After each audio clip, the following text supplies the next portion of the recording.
Hey, what's up, y'all? It's Purple Tulip X here. Today, I'm gonna be breaking down the most recent Raw. Starting out, I'm gonna be talking about Priest pinning R-Truth. I think it was a good match. I'm not gonna lie. Um, I feel like they're not taking R-Truth seriously enough. Like, come on now. Like, this man has 59 title reigns. And that would be including the 24/7 title reigns, but I mean, who's gonna discredit him from that? Like, come on now. He's definitely earned it. Like, he deserves that. I do think Priest also deserves, like, the spotlight he's getting, but come on, like, we gotta root for, like, R-Truth here.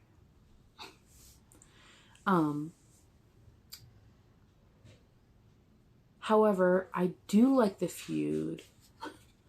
I just miss, like, how he was in, like, the faction with them, like how he was in Judgment Day.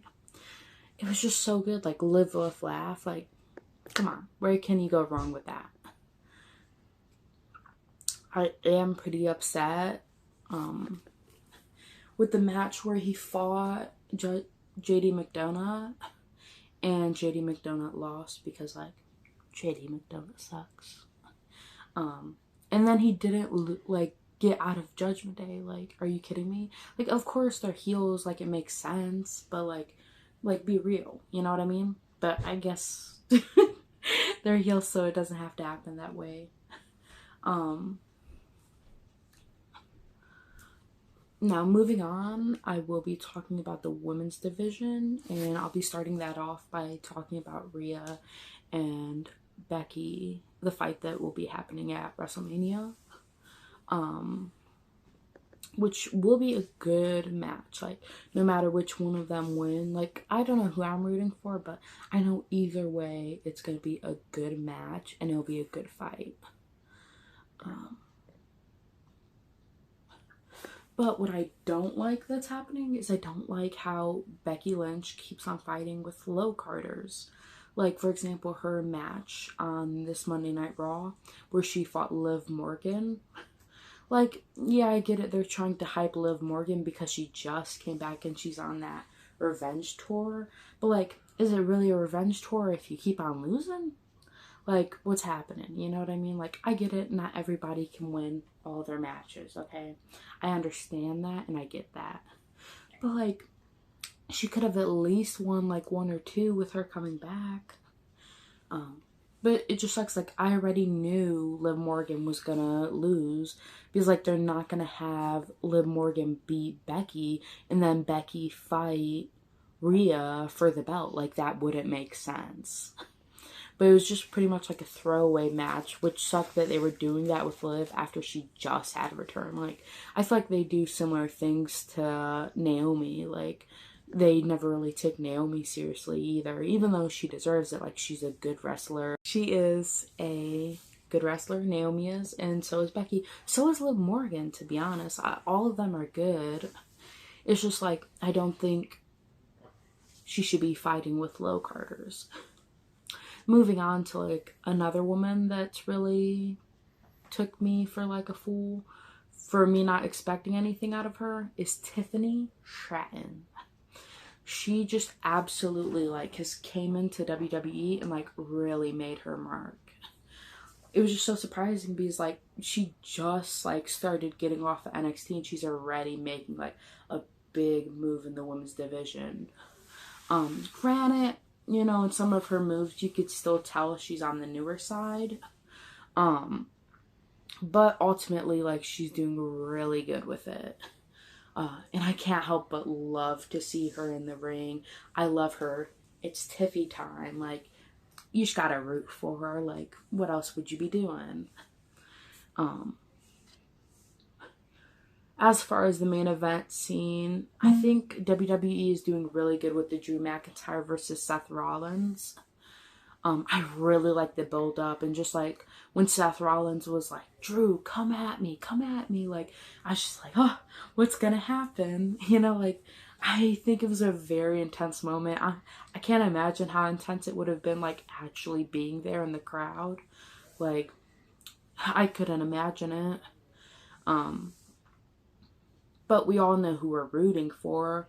Like, yeah, Seth may have a broken back, and like that's why he puts like athlete's tape on his back and stuff like that. But like, Drew's back hurts from carrying Raw during those quarantine years. Like, it can't compare. It just can't. Moving on to bloodline related drama. I did feel for Cody Rhodes when he was talking about like his family and stuff. But all I could think about is like, oh, like, I'm really thinking The Rock is gonna like come out and like whoop his candy butt, boy. Like, he should have came out and like showed Cody what from what. Like, he should have. Like, I get it was supposed to be like an intense emotional scene to like really see like Cody's drive. But like, that would have been such a good scene for like The Rock or even like Roman Reigns to like come out for and like just show him like, oh, like, we don't care about your feelings, boy. Stop saying what you're saying. Like, obviously I care for Cody Rhodes like as a person, but like as a character, like I care for him as well, but it's different. Like, it's not as serious. But with Cody it's a bit harder because like I feel like he plays himself almost. Like, he's just being so real with it that it just seems like he's like not even playing like a character or anything. Like, he's just being him. And it really takes like the kayfabe and everything to like another level. Like, when you see Cody Rhodes like performing and talking, because you just really feel like what he's talking about. You just don't see it and like think it's like, oh, like, okay, like, go on, you know what I mean? Like, moving on, like, I think the main event that night was the gauntlet match, which was good. I think all of the fighting and like the segments that happened with it was really good. I really did like the Sammy versus Shinsuke Nakamura segment they did. But I guess it was a round of the fight, but I really did like that Sammy won it as well. Not that I'm not rooting for Shinsuke Nakamura. Like, we all know that his feud between him and Cody was absolute like top tier. Like, I think the feud that he had with him was one of the better ones. Like, the American Nightmare before Christmas. Like, come on, like, you cancer, you prancer, your dad's inbred. Like, it doesn't get better than that. Like, it was more so surprising because like Shinsuke Nakamura usually isn't like a humorous card. Like, he doesn't really play a funny card.